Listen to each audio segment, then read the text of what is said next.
हाय दोस्तों, स्वागत है आपका हमारे YouTube channel Allen geography UGC NET JRF में। दोस्तों, आई होप आप लोग बहुत अच्छे होंगे और अपनी पढ़ाई कर रहे होंगे। जैसा कि आप जानते हैं, हम लोग ऑलरेडी स्टार्ट कर चुके हैं एटमॉस्फेयर स्ट्रक्चर एंड कंपोजिशन, वायुमंडल संगठन एवं संरचना से संबंधित प्रीवियस ईयर क्वेश्चन जो कि विभिन्न परीक्षाओं में पूछे गए हैं। लास्ट क्लास में हमने देखा था, लगभग 40 क्वेश्चन को सॉल्व कर लिया था और आज उसके आगे हम लोग क्वेश्चन को सॉल्व करने वाले हैं। आप लोग क्या करना है, आप लोगों को कि कमेंट करके जरूर बताना है कि जो भी क्वेश्चन सॉल्व कराए जा रहे हैं, जो आपको वीडियो पढ़ाए गए थे इससे रिलेटेड, क्या उसमें दोनों में कुछ कोऑर्डिनेशन है, यानी उससे जो आपने पढ़ा है तो क्वेश्चन को सॉल्व कर पा रहे हैं या नहीं कर पा रहे हैं। और ये भी बताना है आपको कि आपने जो है कितने क्वेश्चन सही कर पाए हैं। आपको ऑनेस्टली बताना है कि जो भी क्वेश्चन यहाँ पर सॉल्व कराए जाएंगे उसमें आपने कितने सही किए। तो चलिए हम लोग स्टार्ट करते हैं। आज लास्ट क्लास में 40 क्वेश्चन सॉल्व किए थे, उससे आगे के प्रश्नों को हम लोग देखते हैं। आइए देखते हैं कि आज के क्वेश्चन कौन से हैं।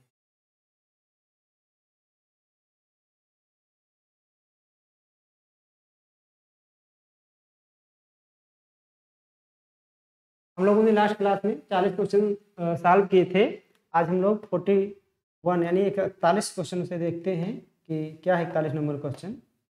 41 नंबर क्वेश्चन दिया गया है कि निम्नलिखित ग्रीन हाउस गैसों में से किस एक का उत्सर्जन पूर्णतः किसके द्वारा हो रहा है? मानव के द्वारा हो रहा है।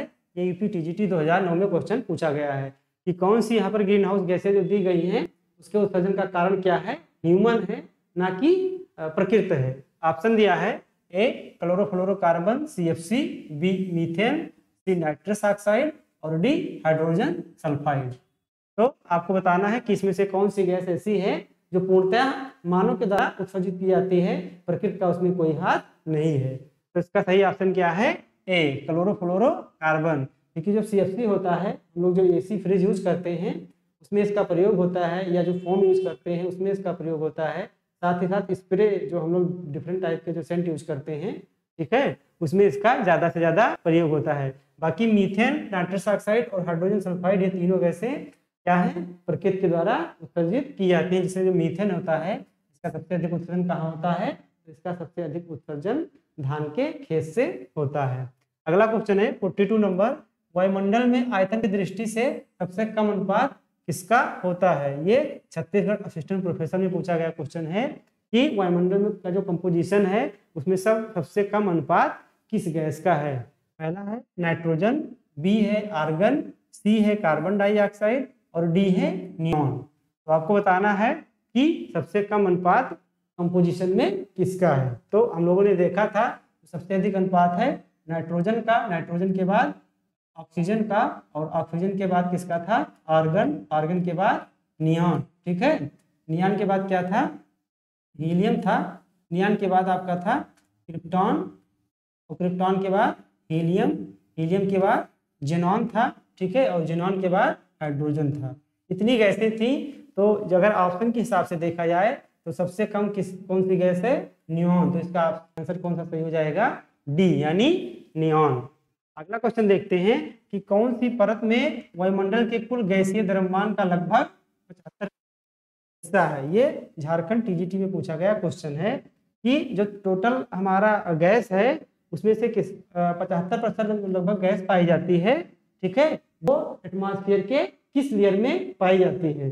जिसमें पहला है समताप मंडल, स्ट्रेटोस्फीयर, थर्मोस्फीयर, ठीक है, ताप मंडल, मध्य मंडल यानी मेसोस्फीयर, ट्रोपोस्फीयर यानी क्षोभ मंडल। तो आपको बताना है कि जो कुल गैसें पाई जाती है, तो उसको हम 100 मान लेते हैं, जितनी भी गैसें पाई जाती हैं, तो 100 का कितना? इसका 75% लगभग किस एटमॉस्फेरिक लेयर में पाई जाती है। तो इसका सही ऑप्शन क्या होगा? इसका सही ऑप्शन होगा क्षोभ मंडल यानी ट्रोपोस्फीयर। ट्रोपोस्फीयर में जो टोटल गैसें पाई जाती हैं उसका लगभग 75% केवल ट्रोपोस्फीयर में ही पाया जाता है, क्योंकि यहाँ इसकी सघनता क्या है? सबसे अधिक है। और एटमॉस्फेरिक जो प्रेशर है वो भी अगर लेयर में बात किया जाए तो सबसे अधिक कहाँ पे है? क्षोभ मंडल में है। ठीक है, आगे देखते हैं 44 नंबर क्वेश्चन।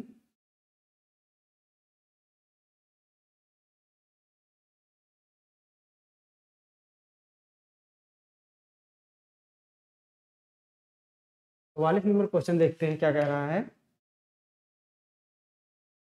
तो 44 नंबर क्वेश्चन है कि वायुमंडल की किस परत में उल्का यानी मीटियोर्स जो होते हैं वो जलती है यानी बर्न हो जाती है, यानी जो उल्का पिंड होते हैं वायुमंडल के किस परत में आके क्या हो जाती है, घर्षण बल के कारण जल जाती हैं।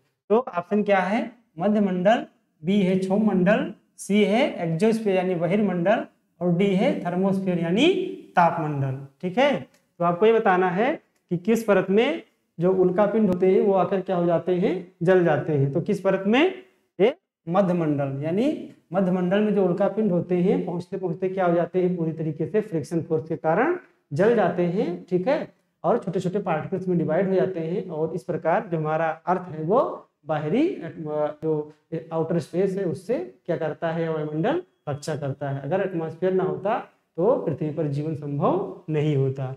अगला क्वेश्चन है 45 नंबर, वायुमंडल किस आधार पर दो मुख्य परतों होमोस्फीयर और हेट्रोस्फीयर में विभाजित किया जाता है। झारखंड टीजीटी 2017 में पूछा गया प्रश्न है कि जो एक हम लोगों ने जब स्ट्रक्चर की बात की थी तो वहां पर देखा गया था कि वायुमंडल को दो आधारों पर दो भागों में विभाजित किया गया है, एक तापीय संरचना के आधार पर और एक किसके आधार पर, एक बांटा गया था आपका रासायनिक संरचना के आधार पर।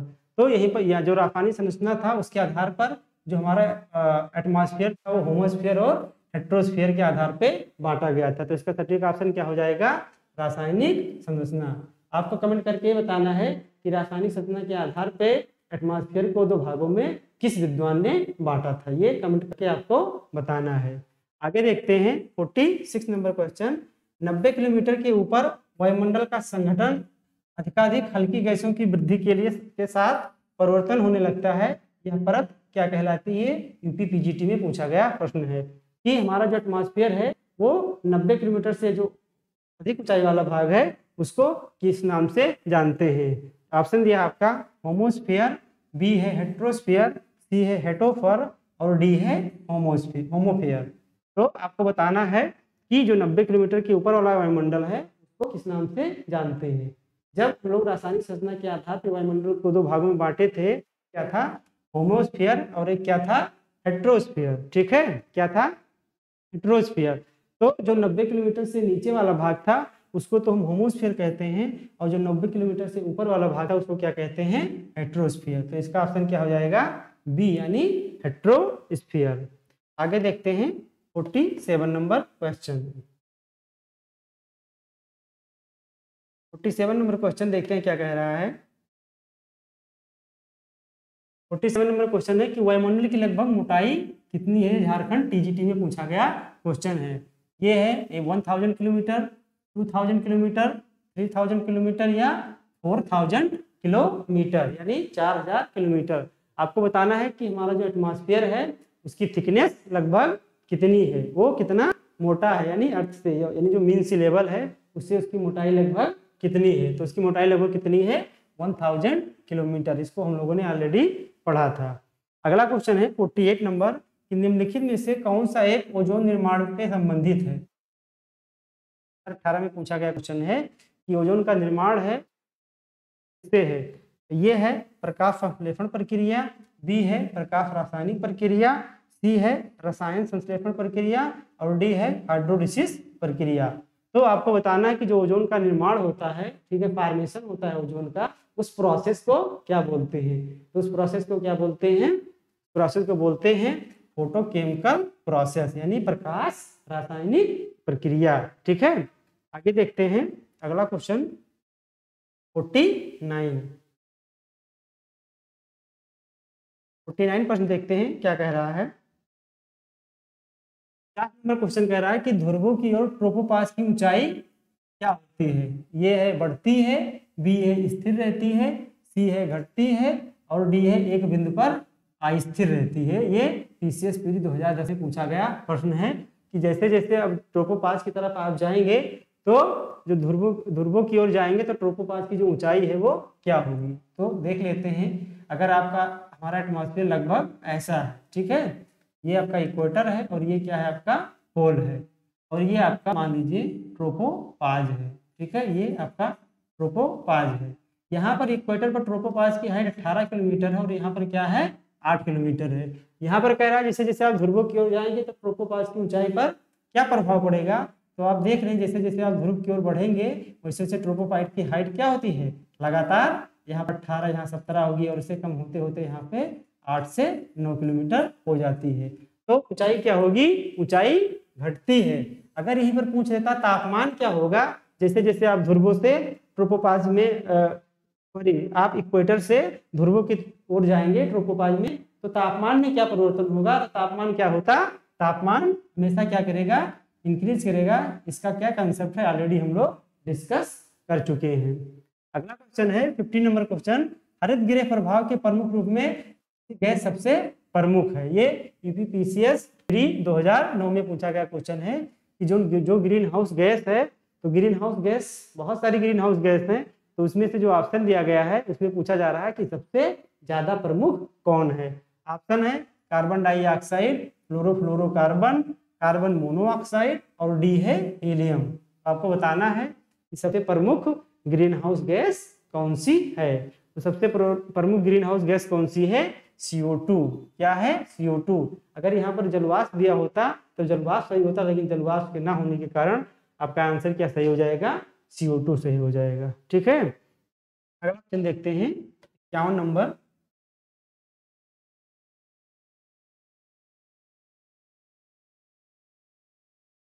क्वेश्चन देखते हैं। 51 नंबर क्वेश्चन कह रहा है कि निम्न कथनों को पढ़िए तथा नीचे दिए गए कोड में से सही विकल्प का चयन कीजिए। ये भी पीसीएसपी 2009 में पूछा गया प्रश्न है। पहला विकल्प है कि ओजोन एक प्रकार का क्या है, ऑक्सीजन है। आपको बताना है कि ये पॉइंट सही है या गलत है। फिर दूसरा है इसमें ऑक्सीजन के 3 परमाणु और नाइट्रोजन का 1 परमाणु पाया जाता है। तीसरा है यह सौर विकिरण से पराबैंगनी रश्मि यानी किरणों को क्या करता है, एब्जॉर्ब करता है।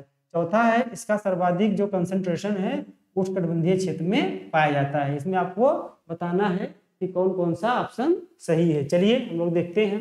पहला ऑप्शन है ओजोन एक प्रकार का क्या है, ऑक्सीजन है। ये बात बिल्कुल सही है, क्योंकि ओजोन का रासायनिक सूत्र क्या होता है, O3, यानी ये ऑक्सीजन के 3 एटम से मिलकर बना हुआ है। तो पहला विकल्प आपका क्या है, बिल्कुल राइट है। दूसरा है इसमें ऑक्सीजन के 3 परमाणु और नाइट्रोजन का 1 परमाणु पाया जाता है। इसमें ऑक्सीजन के 3 परमाणु पाए जाते हैं, ये बात बिल्कुल सही है। और लेकिन ये बात बिल्कुल गलत है कि नाइट्रोजन का 1 परमाणु पाया जाता है, इसलिए आधा विकल्प सही है आधा गलत है, तो ये बात सही नहीं है।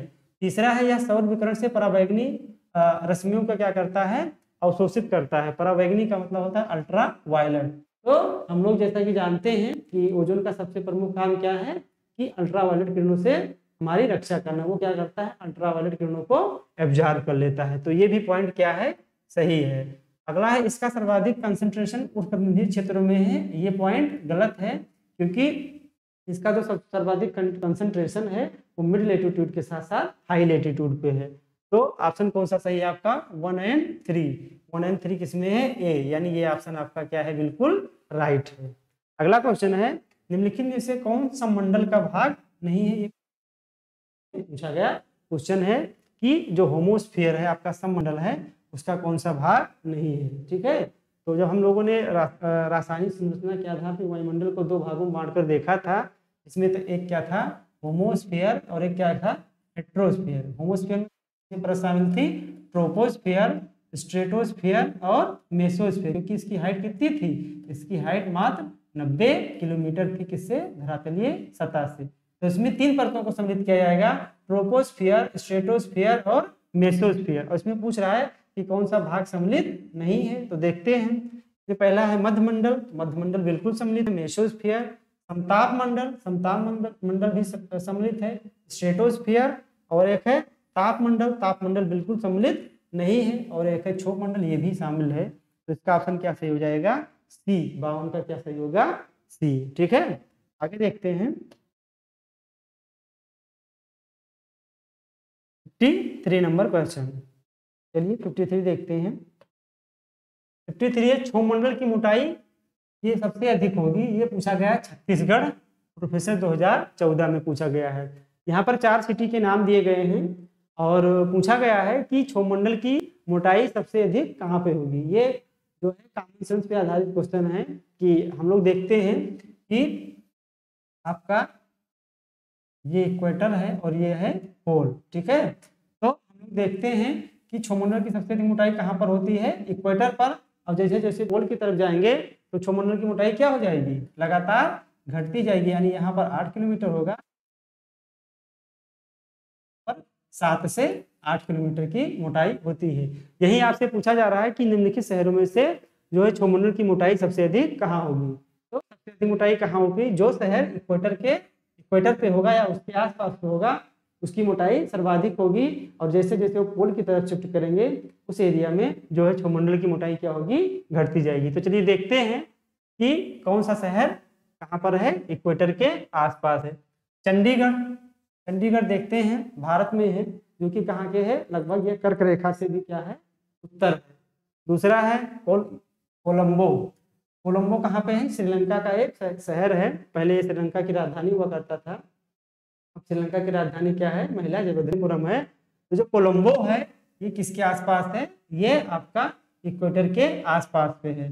कोपनहेगन डेनमार्क की राजधानी है, ये बिल्कुल पोल के साइड में है। और कोलकाता आप जानते हैं यहाँ से कर्क रेखा होकर जाती है कलकत्ता से। तो जो कोलकाता सिटी है ये भी किसके पास है, ये कर्क रेखा के आसपास शहर है। तो यहाँ पर देखा गया कि जो विषुवत रेखा के आसपास यानी इक्वेटर के पास कौन सा है, कोलंबो। तो इसका सही ऑप्शन क्या हो जाएगा, कोलंबो। इस तरीके से जो क्वेश्चन है वो एग्जाम में आपसे पूछे जाएंगे। तो ये कॉमन सेंस का क्वेश्चन है, आपको सोचने की जरूरत है कि जो इक्वेटर के पास में होगा वहाँ पर क्षोमंडल की मोटाई अधिक होगी, और जैसे जैसे पोल के पास जाएंगे क्षोमंडल की मोटाई कम होती जाएगी। 54 नंबर क्वेश्चन देखते हैं।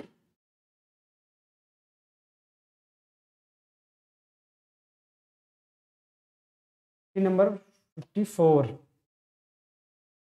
है, निम्न में से कौन सा कथन क्षोभ सीमा के बारे में सही है। ये पीसीएस प्री 2008 में पूछा गया क्वेश्चन है कि जो क्षोभ सीमा है यानी आपका ट्रोपोपाज है उसके बारे में क्या सही है। ठीक है, पहला यह है कि यह लगभग 5 किलोमीटर मोटी परत है। दूसरा है भूमध्य रेखा पर इसकी औसत ऊंचाई लगभग 10 किलोमीटर है। सी है इसकी ऊंचाई में मौसमी परिवर्तन नहीं होता। डी है इसके शीर्ष में भूमध्य रेखा पर तापमान अधिक और ध्रुवों पर अपेक्षाया यानी कंपैरिजन में इसके न्यूनतम तापमान पाया जाता है। आपको देखकर बताना है कि कौन सा इसमें से सही ऑप्शन है। तो चलिए एक एक करके हम लोग देखते हैं। पहला कह रहा है कि यह लगभग 5 किलोमीटर मोटी परत है। तो क्षोभ सीमा की मोटाई 5 किलोमीटर नहीं बल्कि क्या है 1 से 1.5 किलोमीटर है। तो ये पॉइंट बिल्कुल गलत है, ये सही नहीं है। अगला है भूमध्य रेखा पर इसकी औसत ऊंचाई 10 किलोमीटर है। ये भी गलत है क्योंकि भूमध्य रेखा पर इसकी ऊंचाई लगभग 17 से 18 किलोमीटर है। अगला है इसकी ऊंचाई में मौसमी परिवर्तन नहीं होता है। ये भी पॉइंट बिल्कुल क्या है, गलत है, क्योंकि क्षोभ सीमा की मोटाई में मौसम के अनुसार परिवर्तन होता रहता है। जो गर्मी है, गर्मी में जो उसकी मोटाई है, ठीक है, तो वो बढ़ जाएगी और ठंडियों में कम होती रहती है। यानी इसकी जो ऊंचाई में मौसमी परिवर्तन होता है, यहाँ पर लिखा हुआ है नहीं होता है, इसलिए भी विकल्प क्या है, गलत है। इसके शीर्ष में भूमध्य रेखा पर तापमान अधिक और तापमान कम पाया जाता है। ये भी पॉइंट क्या है, गलत है, क्योंकि जस्ट इसका क्या होता है, अपोजिट होता है। ट्रोपोपाज है तो इक्वेटर पर रहेंगे तो वहां पर क्या होगा, तापमान कम होगा क्योंकि उसकी हाइट ज्यादा है। और ध्रुवों की ओर जाएंगे तो जैसे जैसे जाएंगे हाइट कम होने के कारण तापमान क्या होगा, ज्यादा होता जाएगा। तो इसमें कोई भी ऑप्शन लॉजिकली तार्किक रूप से सत्य नहीं है, यानी इसमें चारों विकल्प क्या हैं, असत्य हैं। तो ये चीज आपको जाननी है। फिर अगला है 55 नंबर, निम्नलिखित में से कौन सी प्रक्रिया वायुमंडल के ऊष्मन सबसे कम महत्व की है। ये यूपीपीसीएस पीजी 2006 में पूछा गया क्वेश्चन है कि वायुमंडल का जो हीटिंग प्राप्त होता है, हीट होता है वायुमंडल, तो उसकी हीटिंग में सबसे कम महत्व यानी भूमिका किसकी है। ऑप्शन है पंचालन कंडक्शन की, संवहन कंडक्शन की, संघनन की प्रमुख ऊष्मा यानी गुप्त ऊष्मा, और टेरेस्ट्रियल रेडिएशन यानी भौमिक विकिरण। तो अगला चैप्टर जो हम लोग पढ़ेंगे तापमान का, उसमें ये स्कोर अच्छे से डिटेल में देखेंगे। आप लोग यहाँ पर इसका आंसर जान लीजिए। इसका ऑप्शन है कंडक्शन, संचालन। संचालन की भूमिका क्या होती है, सबसे कम होती है, क्योंकि जो ईयर है, ठीक है, वो ऊष्मा की क्या है, बैड क्या है, कंडक्टर, यानी ऊष्मा की सुचालक अच्छी नहीं है। इसलिए जो संचालन होता है वायु के द्वारा, उससे हमारा एटमॉस्फेयर बहुत कम मात्रा में गर्म होता है यानी हीट होता है। अगला क्वेश्चन देखते हैं 56। 56 नंबर क्वेश्चन देखते हैं। 56 नंबर क्वेश्चन कह रहा है निम्नांकित वायुमंडल की गैसों में कौन पराबैंगनी किरणों को एब्जॉर्ब करता है। ये पीसीएस पीरी 2005 में पूछा गया क्वेश्चन है कि जो पराबैंगनी किरणें होती हैं, अल्ट्रावायलेट रेज होती हैं, उसको सबसे अधिक मात्रा में एब्जॉर्ब कौन करता है, आपको ये बताना है। पहला ऑप्शन है हीलियम, बी है नाइट्रोजन, सी है ओजोन और डी है मीथेन। तो अल्ट्रावायलेट को सबसे अधिक मात्रा में या अल्ट्रावायलेट को कौन एब्जॉर्ब करता है, तो कौन एब्जॉर्ब करता है, ओजोन। ओजोन ही एक ऐसी गैस है जो अल्ट्रावायलेट किरणों को एब्जॉर्ब करती है। 57 नंबर क्वेश्चन देखते हैं निम्नलिखित वैज्ञानिकों में से किसने सर्वप्रथम अंटार्कटिका पर ओजोन क्षय का साक्ष्य प्रस्तुत किया था। ये भी पीसीएस पीरी 2002 में पूछा गया प्रश्न है कि जो अंटार्कटिका में होल ओजोन डिप्लीशन देखा गया था, ओजोन होल देखा गया था, उसके बारे में पहले जो विद्वान थे वो कौन थे और उनका नाम क्या था।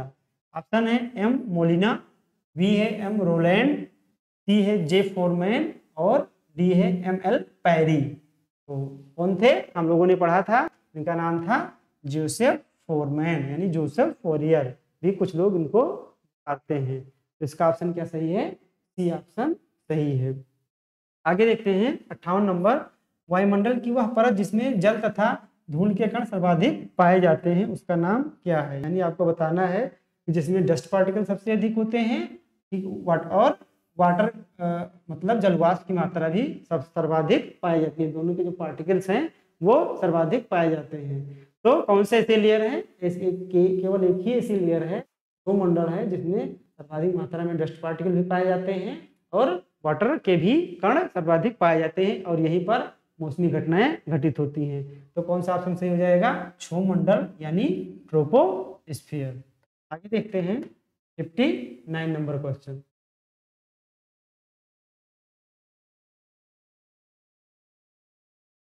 59 नंबर क्वेश्चन है CO2 और जलवाष्प कितनी ऊंचाई पर विलुप्त हो जाते हैं। यह हरियाणा असिस्टेंट प्रोफेसर में पूछा गया क्वेश्चन है, थोड़ा सा फैक्चुअल क्वेश्चन है कि कितने किलोमीटर की ऊंचाई पर जो आपका कार्बन डाइऑक्साइड है और जो वाटर वेपर है वो पूर्णतः क्या हो जाता है, डिसअपियर हो जाता है यानी गायब हो जाता है। ऑप्शन है 150 किलोमीटर ए, बी में है 50 किलोमीटर, सी में है 90 किलोमीटर और डी है 130 किलोमीटर।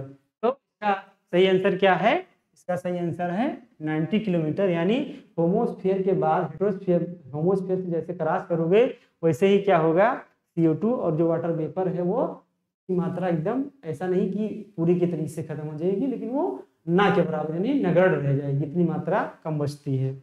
इसलिए इसका ऑप्शन क्या सही जाएगा, सी। 60 नंबर क्वेश्चन है असर्शन और रीजन का। असर्शन रीजन का क्वेश्चन सॉल्व करने का नियम आपको पता है। पहले हमको देखना है कि असर्शन सही है या गलत है, फिर सही है या गलत है, फिर रीजन से क्योंकि का प्रश्न करना है और देखना है कि वो असर्शन को सेटिस्फाई कर रहा है या नहीं कर रहा है। ठीक है, तो ये देखते हैं। असर्शन है क्षोमंडल की मोटाई विषुवत रेखा पर सर्वाधिक है। बात क्या है, बिल्कुल सही है कि ट्रोपोस्फियर की हाइट सबसे अधिक कहाँ है, इक्वेटर पर ही। तो ये पॉइंट क्या है, सही है, असर्शन कथन सही है। विषुवत रेखा के निकट सूर्यातप उच्च तथा संवहन सशक्त है। ये कह रहा है, आर कह रहा है कि इक्वेटर के निकट जो है हीटिंग सबसे अधिक होती है, इसलिए वहाँ कन्वेक्शन क्या होती है, करंट उठती है। ये भी बात सही है। अब हम देखते हैं कि क्यों सही है ए वाला ऑप्शन।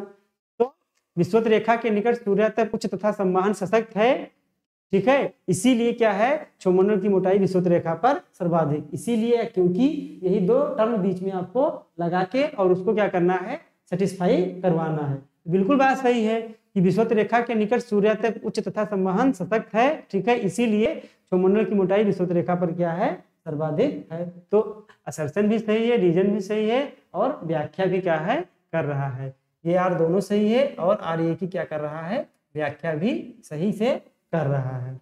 अगला क्वेश्चन है कि निम्नलिखित में से कौन सी ग्रीन हाउस गैस नहीं है। यूपी पीजीटी 2011 में पूछा गया क्वेश्चन है कि ग्रीन हाउस गैस कौन सी नहीं है। यहाँ पर ये ध्यान देना है हमको, नहीं वाले पे ज्यादा एम्फेसाइज करना है, ज्यादा ध्यान देना है।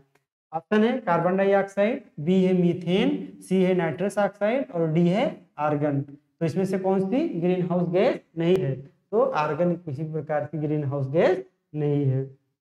आगे देखते हैं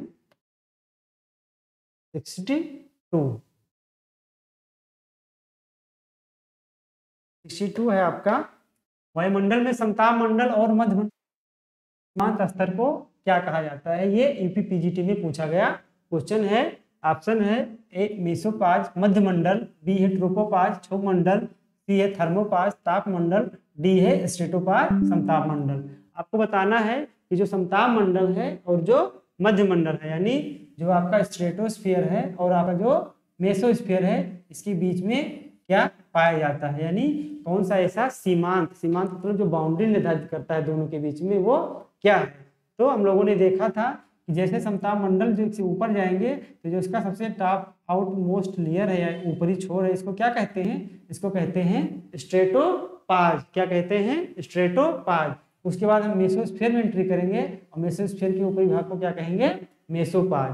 तो ये पूछ रहा है कि वायुमंडल में समताप मंडल और मध्य मंडल यानी स्ट्रेटोस्फीयर और मेसोस्फीयर के बीच में जो बाउंड्री है वो कौन निर्धारित करता है, तो निर्धारित करता है आपका स्ट्रेटोपाज। क्या निर्धारित करेगा, स्ट्रेटोपाज। यानी ऑप्शन इसका क्या सही हो जाएगा, डी सही हो जाएगा। हर लेयर के बाद एक क्या होता है, पाज लगेगा। ठीक है, कुछ समय के लिए विराम लगता है, जहां पर उन दशाओं में क्या होता है, परिवर्तन किसी प्रकार का क्या होता है, रुक जाता है, चेंज होना रुक जाता है।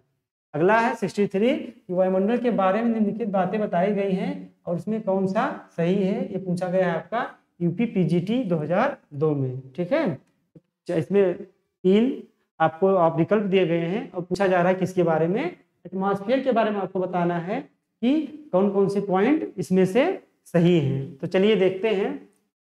पहला पॉइंट है सैकड़ों किलोमीटर ऊंचाई तक फैला या संकेंद्रीय परतों का क्या है, गैसीय आवरण है। इसका कहने का मतलब ये है कि ये क्या है, 100 किलोमीटर क्या है, फैला हुआ है और किस रूप में, कंसेंट्रिक रूप में। आपका अर्थ है तो इसके चारों सैकड़ों किलोमीटर चारों ओर केंद्रीय रूप में यानी कंसेंट्रिक रूप में क्या है, फैला हुआ क्या है, गैसों का एक आवरण है।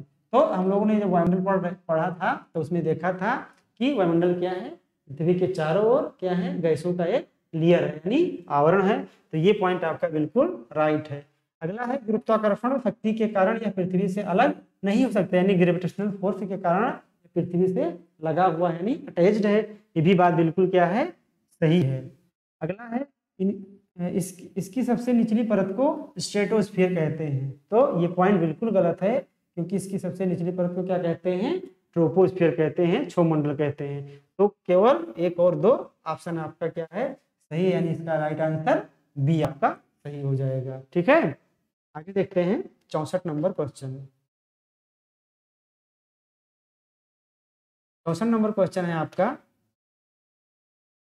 वायुमंडल में कौन सी परत यहाँ पर वायुयान होना चाहिए। ठीक है, वायुमंडल में कौन सी परत वायुयान उड़ान के लिए अत्यंत सुविधाजनक दशाएं रखती है। यहाँ पर आपको वायुयान कर लेना है, क्या है, वायुयान। ठीक है, ये टाइपिंग थोड़ा मिस्टेक हो गया यहाँ पर।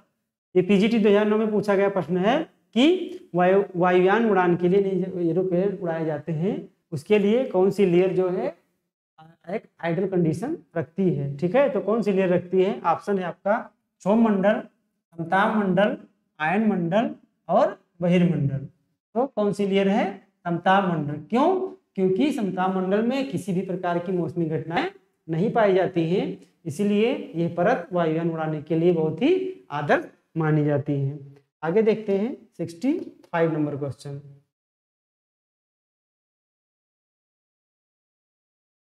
आपका कह रहा है समताप मंडल में ऊंचाई बढ़ने के साथ साथ तापक्रम में वृद्धि का क्या कारण है। ये जीआईसी प्रवक्ता 2015 में पूछा गया है। हम लोग ने देखा था कि जो समताप मंडल है हमारा, उसमें कुछ विद्वान मानते हैं कि तापमान स्थिर रहता है और बदलता नहीं है। वहीं पर ऐसे विद्वानों की कमी नहीं है जिन्होंने ये माना है कि जो समताप मंडल है उसका जो सबसे निचला लेयर है, वहां पर जैसे जैसे कुछ ऊंचाई तक जाते हैं तो तापमान क्या है, बढ़ता है और उसके बाद पुनः क्या होता है, घटने लगता है। उसका कारण क्या है, क्योंकि जो निचला समताप मंडल है वहां पर ओजोन गैस का क्या है, बहुत ज्यादा कंसंट्रेशन है। और ओजोन गैस क्या करती है, सूर्य से आने वाली जो अल्ट्रावायलेट हानिकारक किरणें उसको अवशोषित कर लेती हैं, इसलिए वहाँ का जो टेम्परेचर है ऑलरेडी निचले समता मंडल का बढ़ जाता है। तो यही बात यहाँ पर पूछा गया है कि समता मंडल में ऊंचाई बढ़ने के साथ तापमान में क्यों वृद्धि होती है। तो इसका कारण क्या है, क्योंकि यहाँ पर ओजोन का क्या पाया जाता है, कंसंट्रेशन पाया जाता है। तो आपका ऑप्शन क्या हो जाएगा, सी ऑप्शन राइट हो जाएगा। ठीक है, आगे है 66, निम्नलिखित में से कौन ओजोन डिप्लीशन से संबंधित नहीं है। ये भी जीआईसी परोक्ता में पूछा गया प्रश्न है कि कौन सा जो है ओजोन डिप्लीशन से संबंधित नहीं है। ऑप्शन है क्लोरीन परिकल्पना, बी है सल्फेट परिकल्पना, सी है कार्बन मोनोऑक्साइड परिकल्पना और डी है ध्रुवीय समता मंडलीय मेघ, पोलर स्ट्रेटोस्फेरिक क्लाउड। तो कौन सी है, जैसे क्लोरीन, तो क्लोरीन तो बिल्कुल सही है, क्योंकि जो हमारा ओजोन है, ओजोन की डिप्लीशन यानी ओजोन का सबसे बड़ा दुश्मन कौन है, क्लोरीन ही है, तो ये तो बिल्कुल होगा नहीं। अगला है सल्फेट, ये भी क्या है, जो ओजोन डिप्लीशन है उसमें अपनी बहुत महत्वपूर्ण भूमिका निभाता है। जो आपका कार्बन मोनोऑक्साइड है, इसका ओजोन डिप्लीशन से किसी भी प्रकार का प्रत्यक्ष या अप्रत्यक्ष संबंध दूर दूर तक नहीं है। और पोलर स्ट्रेटोस्फेरिक क्लाउड तो हम लोगों ने ऑलरेडी देखा था कि इसकी भी बहुत क्या है, महती भूमिका है, जो कि किधर बनते हैं, केवल पोलर एरिया में बहुत ही कम तापमान पे बनते हैं। तो इसका ऑप्शन क्या हो जाएगा, सी यानी कार्बन मोनोऑक्साइड। ठीक है, आगे है 67 यानी 67 नंबर क्वेश्चन देखते हैं।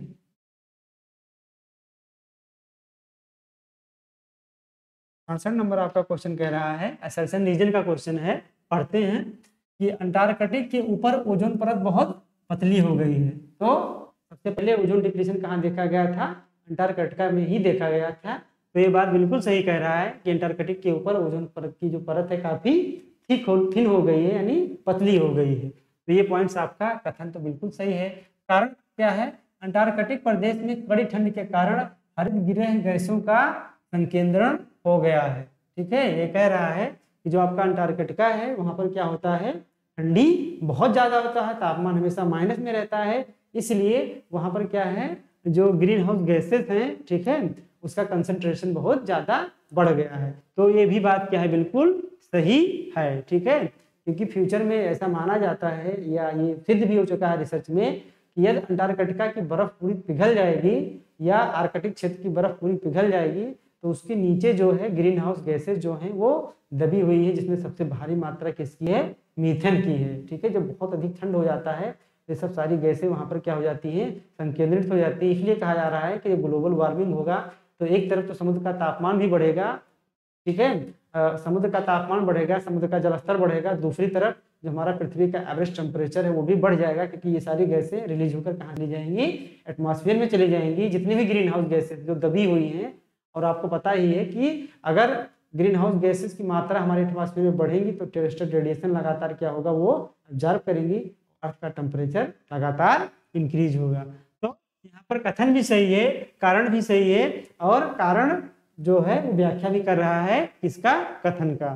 तो यहाँ पर ये और आर दोनों सत्य हैं और आर ए की क्या है, सही व्याख्या भी कर रहा है। ठीक है, तो ये बात आप लोग जानिएगा कि जितने भी हमें हिमखंड देखने को मिल रहे हैं हाई लेटीट्यूड पर, उन सब के नीचे बहुत सारे वायरस, बहुत सारे वायरस और साथ ही साथ जो ग्रीन हाउस गैसें हैं जिसमें सबसे बड़ी मात्रा में मीथेन, ये क्या है, ये दबे हुए हैं। जिस दिन ये पिघलेंगे, ये बाहर आएंगे और हमारे अर्थ को आप सोच सकते हैं कितना नुकसान पहुंचाएंगे ये लोग। आगे देखते हैं 68 नंबर, निम्नलिखित में से कौन सी प्राथमिक हरित गृह वैश्विक ऊष्मन से संबंधित नहीं है। इसमें पूछा जा रहा है कि कौन सा ऐसा कोई जो ग्रीन हाउस गैस है वो जो कोई ऐसी गैस दी हुई है जो ग्रीन हाउस गैस से संबंधित नहीं है, जो हमारा जो तापमान है यानी जो ग्लोबल टेम्परेचर है उससे रिलेटेड नहीं है। तो आपको यही बताना है सीधा सीधा कि कौन सा ग्रीन हाउस गैस नहीं है। ऑप्शन है ए जलवाष्प, बी है कार्बन डाइऑक्साइड, सी है मीथेन और डी है हाइड्रोजन।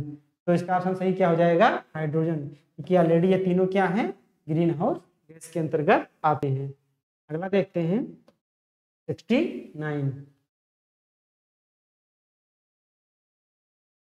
क्वेश्चन कह रहा है, निम्नलिखित वायुमंडलीय स्तरों में से किसमें लगभग 0.6 सेंटीग्रेड प्रति 100 मीटर की औसत दर पर ऊंचाई के साथ तापमान जो है क्या है, गिरावट आती है। ये यूजीसी नेट जीआरएफ 2017 में पूछा गया प्रश्न है। पूछ रहा है कि कौन सा ऐसा एटमॉस्फेरिक लेयर है जिसमें प्रत्येक 100 मीटर ऊंचाई पर जाने पर तापमान है वो 0.6 डिग्री सेंटीग्रेड घट जाता है।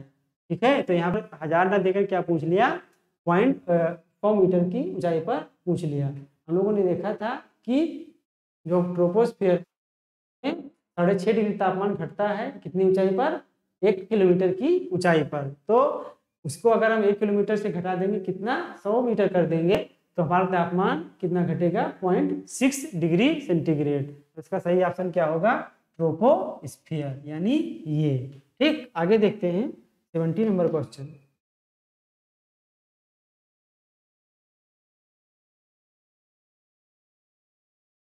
70 नंबर क्वेश्चन कह रहा है कि पराबैंगनी सूचकांक यानी अल्ट्रावायलेट जो सूचकांक है या किरणें हैं उसका अस्तित्व कब आया। ये भी यूजीसी नेट 11 पेपर 2 नवंबर 2017 में पूछा गया था कि जो यूवी है अल्ट्रावायलेट को हम लोग कब जान पाए। ठीक है, कि अल्ट्रावायलेट भी किसी प्रकार की क्या है, विकिरण है या किरण है।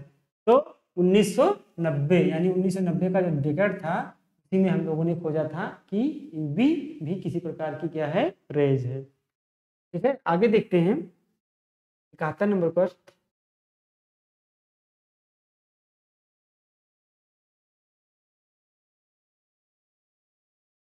इसमें आपको दो दिए गए हैं, सूची 1 और सूची 2, और इसमें मिलाना है। एक तरफ जो है गैस दी गई है, दूसरी तरफ गैसों का परसेंटेज दिया गया है। बहुत ही आसान प्रश्न है, यूजीसी नेट 11 2017 में पूछा गया था। आपको केवल इतना याद रखना था कि जो हमारे एटमॉस्फेयर का जो कंपोजिशन है उसमें किस गैस का कितनी मात्रा है। तो देखते हैं, ऑक्सीजन की मात्रा कितनी है, 20.94, ये लगभग आपका कितना है, यह है आपका 21%। ठीक है, आर्गन कितना है, आर्गन है आपका लगभग 0.93%। कार्बन डाइऑक्साइड कितना है, 0.03, और नाइट्रोजन सबसे अधिक है यानी 78%। तो पहले का क्या हो जाएगा, डी, यानी पहले का डी हो गया, दूसरे का क्या हो जाएगा, सी, दूसरे का सी हो गया, और तीसरे का क्या हो जाएगा, ए, यानी डी सी ये बी। आपका ऑप्शन कौन सा सही है, आपका ऑप्शन सही है बी। ठीक है, डी सी और ए बी।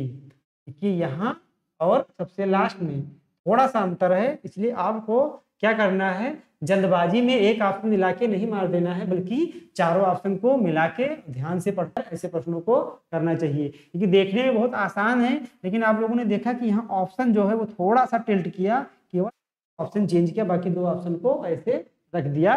तो जल्दबाजी में ये प्रश्न आप क्या है, गलत कर सकते हैं। इसलिए हमको जब भी कभी भी आपको मिलाने वाला प्रश्न है तो चारों मिला के आप कीजिए, अगर आपको आप दिख रहे हैं तो। ठीक है, आगे देखते हैं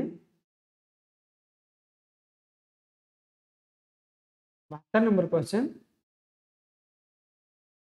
72 नंबर है कि निम्नलिखित कथनों पर विचार कीजिए कि कौन सा क्या है सही। ये भी क्या है, यूजीसी नेट 11 जून 2014 में पूछा गया प्रश्न। यहाँ पर कुछ स्टेटमेंट दिए गए हैं, अब पूछा जा रहा है कि निम्नलिखित में से कथनों पर विचार कीजिए और क्या कीजिए, कौन सा ऑप्शन सही है, इसको आइडेंटिफाई करना है। चलिए देखते हैं, ओजोन अधिकांशतः समताप मंडल में पाया जाता है। ये आपको बताना है कि सही है कि गलत है। तो बिल्कुल बात सत्य है, ओजोन सबसे अधिक कहाँ पाया जाता है, समताप मंडल, यानी कौन से स्फीयर में, स्ट्रेटोस्फीयर में। ओजोन की परत पृथ्वी की सतह से 55 से 75 किलोमीटर की ऊंचाई पर स्थित है।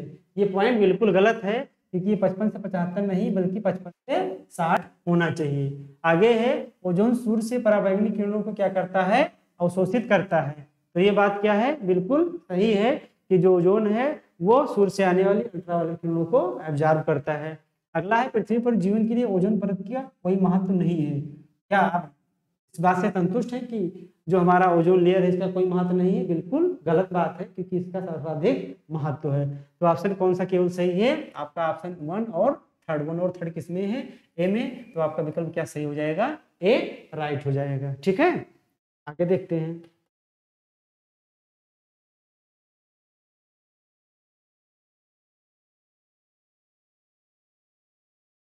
इसमें दो सूची दी गई है और सूची 1 को सूची 2 से मिलाना है। ये भी प्रश्न क्या है, यूजीसी नेट 11 में पूछा गया क्वेश्चन है। ठीक है, आगे देखते हैं। सूची 1 में दिया हुआ है ए ऑप्शन, ऊंचाई के साथ तापमान गिरता है। इधर आपको दे दिया गया है कौन सा, एटमॉस्फेरिक लेयर। तो आपको ये बताना है कि कौन सी ऐसी लेयर है जिसमें ऊंचाई बढ़ती है तो तापमान क्या होता है, गिरता जाता है। तो कौन सी ऊंचाई कौन सी लेयर है? क्षोभ मंडल यानी ट्रोपोस्फियर। क्या है? ट्रोपोस्फियर। रेडियो तरंग वापस पृथ्वी पर परिवर्तित करता है। तो कौन सी ऐसी लेयर है जो रेडियो वेव्स को वापस कर देता है? तो यह है आपका आयनोस्फीयर यानी आयन मंडल। अधिकांश ओजोन परत समाहित है, यानी ओजोन परत किसमें संबंधित है? तो यह है समताप मंडल में। तापमान में गिरावट रुक जाता है, ये आपका क्या है? ट्रोपोपाज। ठीक है, पाज का मतलब क्या हो गया? स्टॉप, यानी सारी चीजें यहाँ पर क्या हो गई? स्टॉप हो गई। तो ये का आपका 4 है और बी का 1। ए का 4 है और बी का 1। केवल एक ऑप्शन है, कौन सा? सी। क्या है? सी। तो आपका इसका मतलब क्या सही हो जाएगा? सी सही हो जाएगा। आप लोग किस एग्जाम में किस लेवल का क्वेश्चन आ रहा है, ये भी आपको क्या करना है? एनालिसिस करना है और समझना है कि जिस एग्जाम की आप तैयारी कर रहे हैं, क्या उसके अकॉर्डिंग आप पढ़ रहे हैं या नहीं पढ़ रहे हैं, ये भी आपको क्या है? देखते चलना है। और हम लोग जो अभी तक एटमॉस्फेयर पढ़ा था, ठीक है, उस एटमॉस्फेयर के पढ़ने से आप लोग जिस भी कंपटीशन को देना चाहते हैं, जिस भी एग्जाम्स को देना चाहते हैं, क्या वो पढ़ने के बाद ये क्वेश्चन सॉल्व कर पा रहे हैं या नहीं कर पा रहे हैं, ये आपको जरूर कमेंट में बताना है। ठीक है, उसी के अनुसार हम लोग आगे सुधार करेंगे, आप लोग ये भी बताइएगा। अगला क्वेश्चन है 74। 74 क्वेश्चन है, ओजोन नष्ट करने वाली गैस पूरी समताप मंडल में उपस्थित रहती है। ये कथन ये दिया गया है और कारण दिया गया है ओजोन नष्ट करने वाली गैस पूरी, सॉरी ये क्वेश्चन डिलीट कर देते हैं क्योंकि टाइपिंग मिस्टेक होने के कारण, तो इस क्वेश्चन को डिलीट कर देते हैं और आगे देखते हैं कौन सा 75 नंबर क्वेश्चन।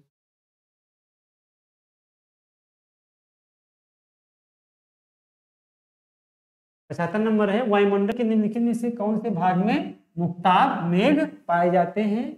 ये आपका पूछा गया है डीपीएससी असिस्टेंट प्रोफेसर पेपर 2014 में पूछा गया क्वेश्चन है कि जो मुक्ताब मेघ हैं, यानी जो इसको अगर इंग्लिश में कहा जाए तो इसको इंग्लिश में कहते हैं मदर ऑफ पर्ल क्लाउड। ठीक है, उसको उसी को हिंदी में कहते हैं मुक्ताब मेघ या नेक्रियस क्लाउड, दोनों भी नाम आपको याद रखना है। तो नेक्रियस क्लाउड किसमें पाए जाते हैं? ऑप्शन है क्षोभ मंडल, बी है समताप मंडल, सी है आयन मंडल और डी है बहिर्मंडल। तो हम लोगों ने लेयरिंग के दौरान पढ़ा था कि जो मुक्ताब मेघ है यानी नेक्रियस क्लाउड है या मदर ऑफ पर्ल है, ये एक प्रकार का सिरस क्लाउड होता है जो बहुत ही रियर केस में काफी हाइट पर समताप मंडल में दिखाई पड़ता है। तो इसका ऑप्शन क्या सही हो जाएगा? बी यानी समताप मंडल। 76 है,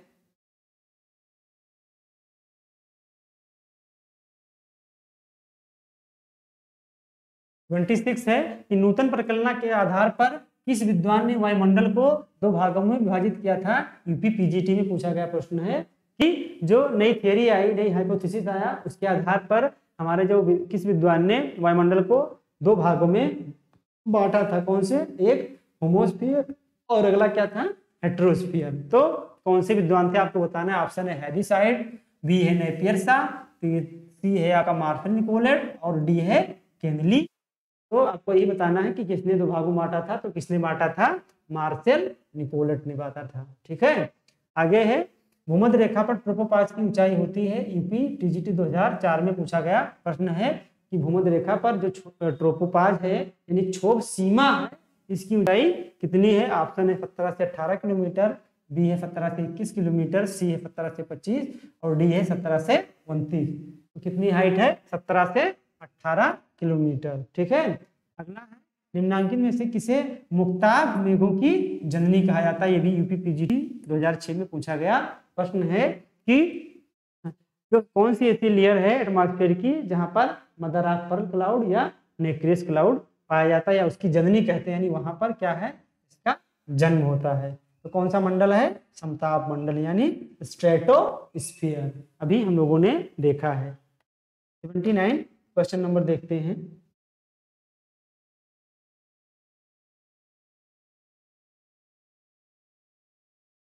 ट्वेंटी है, उष्णकटिबंधीय क्षेत्रों में वायु में जल के कणों का प्रतिशत कितना अधिक हो सकता है? UGC NET JRF paper second 2012 में पूछा गया प्रश्न है कि जो ट्रॉपिकल रीजन है उसमें जो वाटर वेपर है अधिकतम कितना हो सकता है? तो वाटर वेपर अधिकतम कितना हो सकता है? वो लगभग 0 से 4% यानी बिल्कुल भी नहीं हो सकता है, और जो मैक्सिमम हो सकता है वो 4% तक हो सकता है। ऐसे जो फैक्चुअल क्वेश्चन है वो आपको याद कर लेने हैं, इसमें कोई दिमाग लगाने की जरूरत नहीं है, क्योंकि ऐसे क्वेश्चन अगर रिपीट होते हैं तो आपको गलत नहीं करना है। ठीक है, 18 नंबर क्वेश्चन है, निम्नलिखित में से कौन सा वायुमंडल का हिस्सा नहीं है। यूजीसी नेट JRF 2015 में पूछा गया क्वेश्चन है कि कौन सा जो एटमॉस्फेयर का जो हिस्सा है वो नहीं है। ऑप्शन ये है मध्यस्थ मंडल यानी मेसोस्फीयर, बी है स्ट्रेटोस्फीयर, और सी है चुंबकत्व नियंत्रण क्षेत्र, और डी है वायुमंडल यानी एक्सोस्फीयर। आपको बताना है कि कौन सा एटमॉस्फेयर का भाग नहीं है। तो कौन सा एटमॉस्फेयर का भाग नहीं है? चुंबकत्व नियंत्रण क्षेत्र। बाकी ये तीनों आप तो अच्छी तरीके से जानते ही हैं। ठीक है, आगे देखते हैं।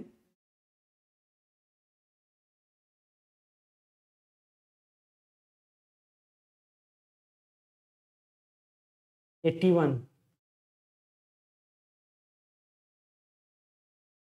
वन है कथन और कारण का कि क्षोभ मंडल तथा समताप मंडल के मध्य वायु का सम्मिश्रण कम पाया जाता है। कारण समताप मंडल बहुत मात्रा में जल वाष्प और धूल कण युक्त होता है। आपको देखना है कि कौन सा सही है और व्याख्या कर रहा है या नहीं कर रहा है। तो देखते हैं।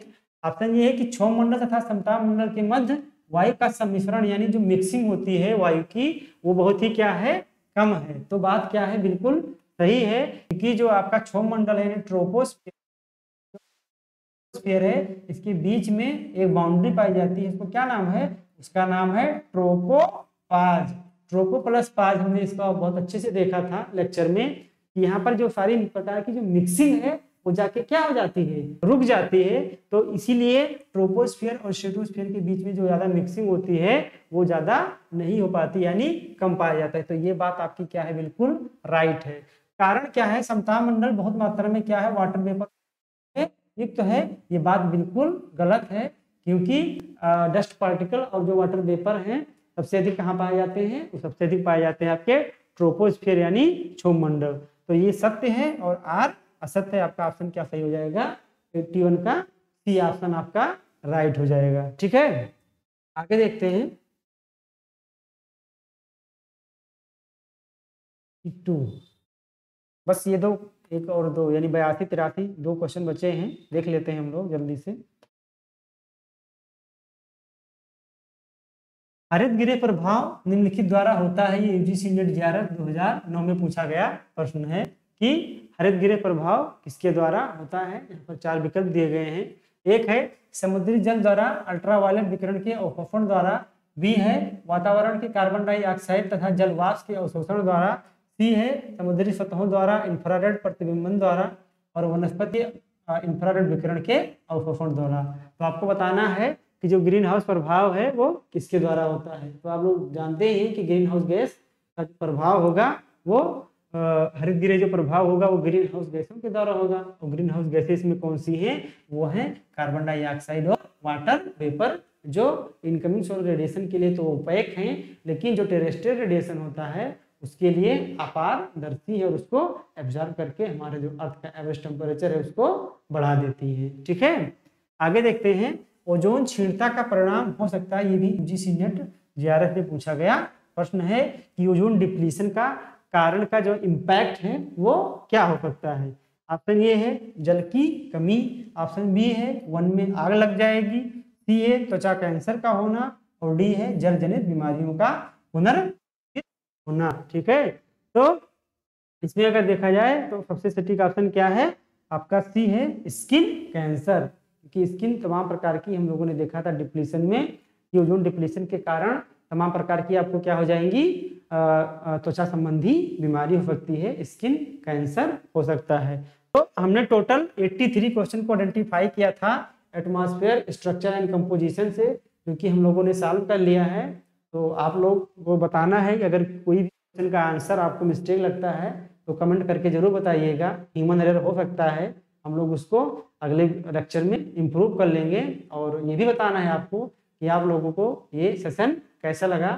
जो हमने पढ़ाने का एक तरीका इजाद किया है कि पहले हम लोग पूरा अच्छे से पढ़ेंगे और उसके बाद टॉपिक पे, उस टॉपिक से रिलेटेड विभिन्न परीक्षाओं में जो क्वेश्चन पूछे गए हैं वो सॉल्व करेंगे।